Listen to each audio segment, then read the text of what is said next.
अजमेर का एक हिंदू पंडित हर रोज़ दूध लेकर मंदिर जाता और फिर सारा दूध अपने बड़े बुत के कदमों में उंडेल लाता। एक दिन उस हिंदू पंडित की बेटी कहती है, बाबा हर दिन दूध लेकर कहाँ जाते हो? हिंदू पंडित जवाब में कहता है, बेटी दूध अपने खुदा के कदमों में चढ़ाने जाता हूँ। उसकी बेटी कहती है, अब्बा जान क्या देवता भी दूध पीते हैं? पंडित ने कहा, नहीं बेटी, उनके कदमों में चढ़ाने जाता हूँ। इस पर उसकी बेटी कहती है, बाबा अगर देवता दूध नहीं पीते तो फिर हर दिन दूध वहाँ लेकर क्यों जाते हो? पंडित ने कहा, बेटी ऐसी बेहुदा बातें नहीं करते, तुम सिर्फ इतना जान लो कि देवता दूध नहीं पीते। उस पंडित की बेटी ने कहा, बाबा मैं भी जाऊंगी और अपने खुदा को दूध पिलाकर ही आऊँगी। उसके बाप ने कहा, बेटी ऐसी ज़िद नहीं करते। लेकिन बार बार इसरार करने पर पंडित ने कहा, ठीक है जैसी तुम्हारी मर्ज़ी, बस याद रखना कि मंदिर तब जाना जब कोई भी मौजूद ना हो। चुनाचे दूसरे दिन वो दूध लेकर मंदिर जाती है और बड़े बुत के आगे खड़े होकर कहती है कि अगर तो मेरा खुदा है तो इस दूध को पी ले। बुत तो आखिर बुत था, वो क्या पीने वाला था। लड़की ने गुस्से से कहा कि अगर तू हकीकत में मेरा खुदा है तो इस दूध के प्याले को पकड़ और दूध पी ले। इस तरह बार बार इसरार करती है, लेकिन कोई जवाब न मिलने पर गुस्से से अपने सर को बुत के चरणों में मार देती है और अपने ज़िद पर रहकर कहती है कि अगर तो खुदा है तो इस दूध को पी ले, वरना मैं यहीं जान दे दूंगी। लड़की गुस्से से ये अल्फाज कह रही थी कि इतने में वहाँ से ख्वाजा मोइनुद्दीन चिश्ती रहमतुल्लाह अलैह का गुज़र होता है। मंदिर का दरवाज़ा खुला होता है। आप देखते हैं कि एक लड़की मंदिर के अंदर खड़ी है और हाथ में प्याला है और सर से खून निकल रहा है। आप रहमतुल्लाह अलैह अंदर जाते हैं और पूछते हैं कि क्या बात है बेटा, आपको कोई परेशानी है और आपके सर से खून भी निकल रहा है, आखिर क्या बात है? लड़की ख्वाजा साहब की तरफ देखती है और कहती है, बाबा जी तुम्हें मुझसे क्या काम है, ये तो मेरा और मेरे खुदा का मामला है। लेकिन ख्वाजा साहब ने दोबारा पूछा कि बेटा बताओ तो सही कि आखिर क्या बात है। इस पर उस लड़की ने कहा, देखो ना बाबा, अपने खुदा से कह रही हूँ कि दूध पी लो ताकि घर जाकर मैं घर वाले से कहूँ कि मेरा खुदा खाता पीता भी है और सुनता भी है, लेकिन मेरा खुदा कुछ जवाब ही नहीं दे रहा है। ख्वाजा साहब उस लड़की को समझाते हैं कि बेटा बुत हरकत नहीं करते और न खाते पीते हैं, आप क्यों ज़िद कर रहे हो? लड़की ने कहा, नहीं बाबा, मैं कसम खाई हूँ कि अपने खुदा को दूध पिलाकर ही जाऊँगी। अगर वो दूध नहीं पीता तो मैं अपनी जान दे दूँगी। ख्वाजा साहब ने जब लड़की में इस तरह का जुनून देखा तो बुत के पास जाकर उसके कान को पकड़कर कहते हैं कि तू दूध क्यों नहीं पीता? क्या तू नहीं देखता कि इसके सर से खून निकल रहा है? ख्वाजा साहब की बातें सुनकर बुत हरकत करने लगता है और दूध का प्याला पकड़कर पूरा दूध पी लेता है।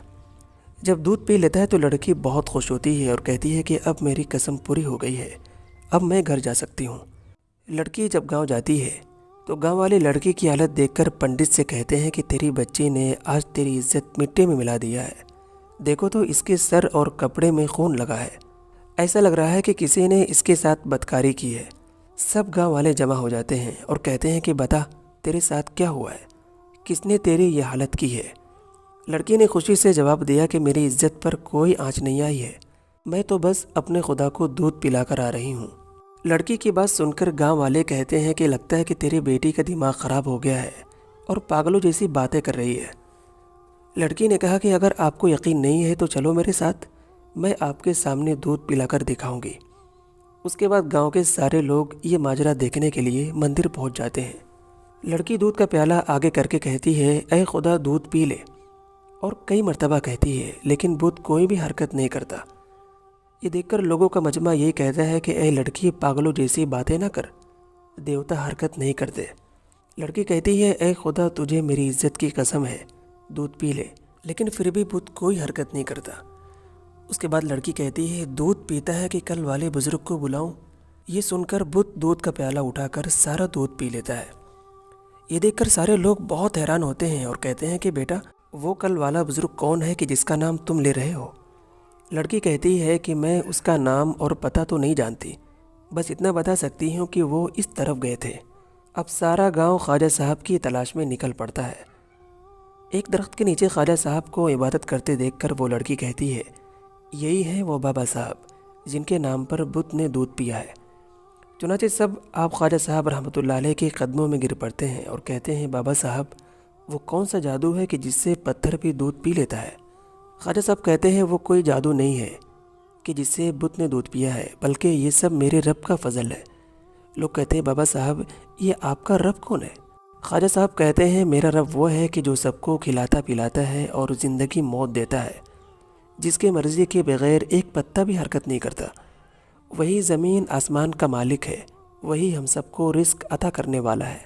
اس کے بعد سب لوگ بڑے ہی ادب سے کہتے ہیں بابا صاحب آپ کون ہیں اور آپ کا مذہب کیا ہے؟ خواجہ صاحب نے عرض کیا کہ میرا مذہب اسلام ہے اور میرے نانا کا نام حضرت محمد مصطفیٰ صلی اللہ علیہ وسلم ہے۔ خواجہ صاحب کا یہ کہنا تھا کہ اس لڑکی کا باپ آپ خواجہ صاحب رحمۃ اللہ علیہ کے قدموں میں گر کر کہنے لگا بابا صاحب آپ صرف بت کو دودھ پلانے آئے ہو یا ہم سب کو حضرت محمد مصطفیٰ صلی اللہ علیہ وسلم کا امتی بنانے آئے ہو؟ اس کے بعد پورے بستی کے لوگ آپ رحمۃ اللہ علیہ کے قدموں میں گرے اور کلمہ طیبہ پڑھ کر پکے سچے مسلمان ہو گئے۔ ایک دن کا واقعہ کہ خواجہ صاحب ایک جنگل سے گزر رہے تھے۔ آپ نے دیکھا کہ کچھ لوگ آگ کی پرستش کر رہے ہیں۔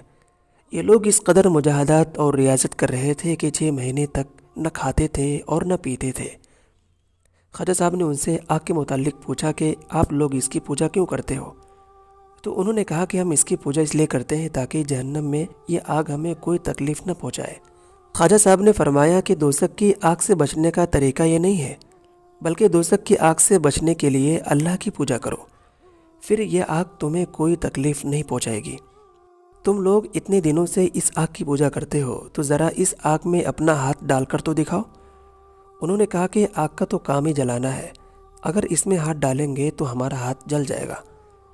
لیکن آپ کہتے ہیں کہ اللہ کی پوجا کرنے سے یہ آگ نہیں جلائے گی، تو اس بات کا کیا ثبوت ہے؟ خواجہ صاحب نے فرمایا دیکھو ہم خدا کے پوجنے والے ہیں، یہ آگ ہمارا جسم تو دور کی بات ہے ہماری جوتی بھی جلا نہیں سکتی۔ یہ فرما کر آپ رحمۃ اللہ علیہ نے ایک جوتی آگ میں ڈال دی۔ بہت دیر تک وہ آگ میں رہی لیکن ذرہ برابر بھی اس پر آگ کا کوئی اثر نہ ہوا۔ یہ دیکھ کر سب کے سب لوگ مسلمان ہو گئے۔ پیارے دوستو، امید ہے کہ یہ ویڈیو آپ کو ضرور پسند آئی ہوگی۔ اگر پسند آئی ہے تو اس کو شیئر کریں اور اس طرح کی ویڈیوز کے لیے ہمارے چینل الکوثر وائس کو سبسکرائب بھی ضرور کریں تاکہ اس طرح کی ویڈیو سب سے پہلے مل جایا کرے۔ دعا کرتے ہیں کہ اللہ تعالی ہم سب کو گناہوں سے بچنے کی توفیق عطا فرمائے۔ آمین ثم آمین۔